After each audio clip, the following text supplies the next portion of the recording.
So you want to know how to use the VLOOKUP formula in Excel.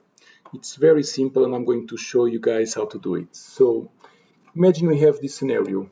We have a store that sells three different products, product A, product B, and product C. So the product A costs $10. The product B costs $20 and the product C costs $30.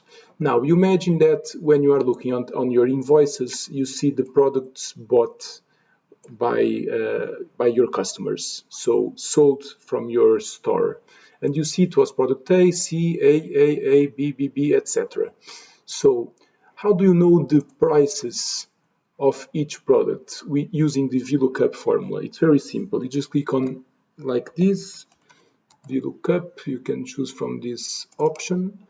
You click on the product A, and then what we want is if the first column has the product A written, we want the system to retrieve the second column, which is the price.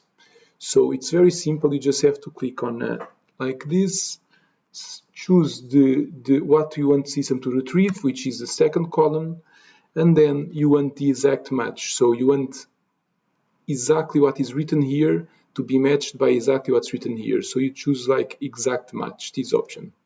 And then you close brackets and you just have the values. So you can do like this for all, and then you will receive for each one, he will trigger the right product you want to be selected. So I hope you understood. If you have any questions, just let me know and I can answer all your questions. Thank you very much and have a nice day. Thank you. Bye-bye.